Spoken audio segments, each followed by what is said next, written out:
Сәлеметсіздер ме, құрметті оқушылар? Бүгінгі сабағымыздың тақырыбы дара және күрделі сын есім. Сабағымызды бастамастан бұрын менің YouTube арнама жазыла кетуді ұмытпаңыздар.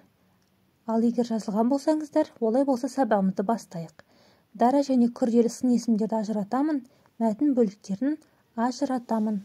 Бұл бүгінгі біздің сабағымыздың мақсаты. 5-ші жаттығу мәтінді түсініп оқы.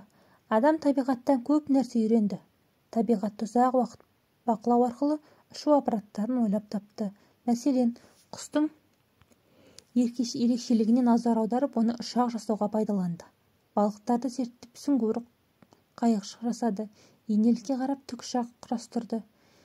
Мәтін не туралы дейді? Мәтін табиғат көріністеріне қарап, табиғаттағы құстарға, тіршілік иелеріне қарап, адамдар өздерінің өмірлеріне қажетті құралдарды ойлап тапқан болатын, сол туралы мәтінде баяндалады.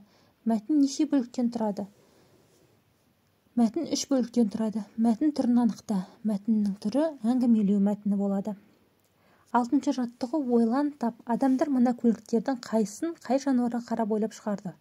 Ұшақты тырнаға қарап ойлап тапты, экскаваторды көртышқанға қарап ойлап тапты, қайықты аққуға қарап ойлап тапты, тікұшақты инелікке қарап ойлап тапты, су кемесін балыққа қарап ойлап тапқан екен. 7-ші жаттығу өлеңді көшіріп жаз. Ақ орамал жамылған асқар шыңға өрледік. Асқақтата салдыған айдын көлде тербеліп. Сын есімдердің астынсыз олардың дара, күрделі екенін айт.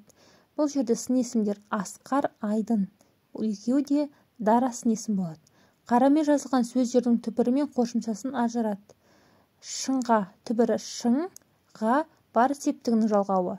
Көлде түбірі көл, де жат септігінің жалғауы болады екен. 8-ші жаттығуға қарайықшы. Өлеңді жатқа жаз. Ала таңнан тұрып ап, құба жонға барамын, ақ бозатқа мініп ап, жұлдыздайын ағамын. Күрделі сын есімнің астынсыз. Бұл жерде күрделі сын есім ақ боз. Өлеңдегі ақ боз ат ұшу аппаратына жата ма? Жоқ, жатпайды екен. Құрметті оқушылар, осымен біздің бүгінгі сабағымыз аяқталды. Келесі сабақта жолыққанша аман сау болыңыздар.